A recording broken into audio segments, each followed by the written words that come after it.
श्री स्वामी समर्थ. सोमवारी गोकुळाष्टमी आहे. काही घरांमध्ये गोकुळाष्टमी साजरी केली जाते, खूप धुमधाडात करतात, काही ठिकाणी करत नाही. आपण तुम्ही जर नसल करा तरी करा नक्की. काय करायचं, काही करायचं नाही तुम्हाला. चौरंग घ्यायचा आहे किंवा पाट घ्या, त्याच्यावर लाल कपडा, लाल वस्त्र अत्रा.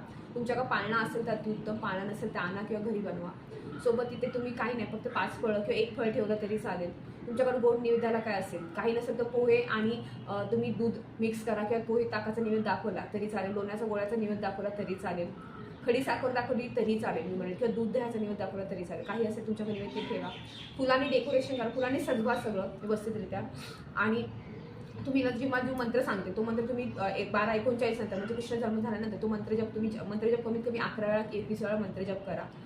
साध्या सिंपल पद्धतीने करा. आणि शक्य असेल ज्यांना म्हणजे मूल होण्यासाठी जे करणार असेल तर नवरा बायको मिळून कृष्ण जन्माष्टमी साजरी करा. तो खूप छान राहील. बाळकृष्णाचा अभिषेक वगैरे करा. अशा पद्धतीने सिंपल साध्या तरीकेने करा.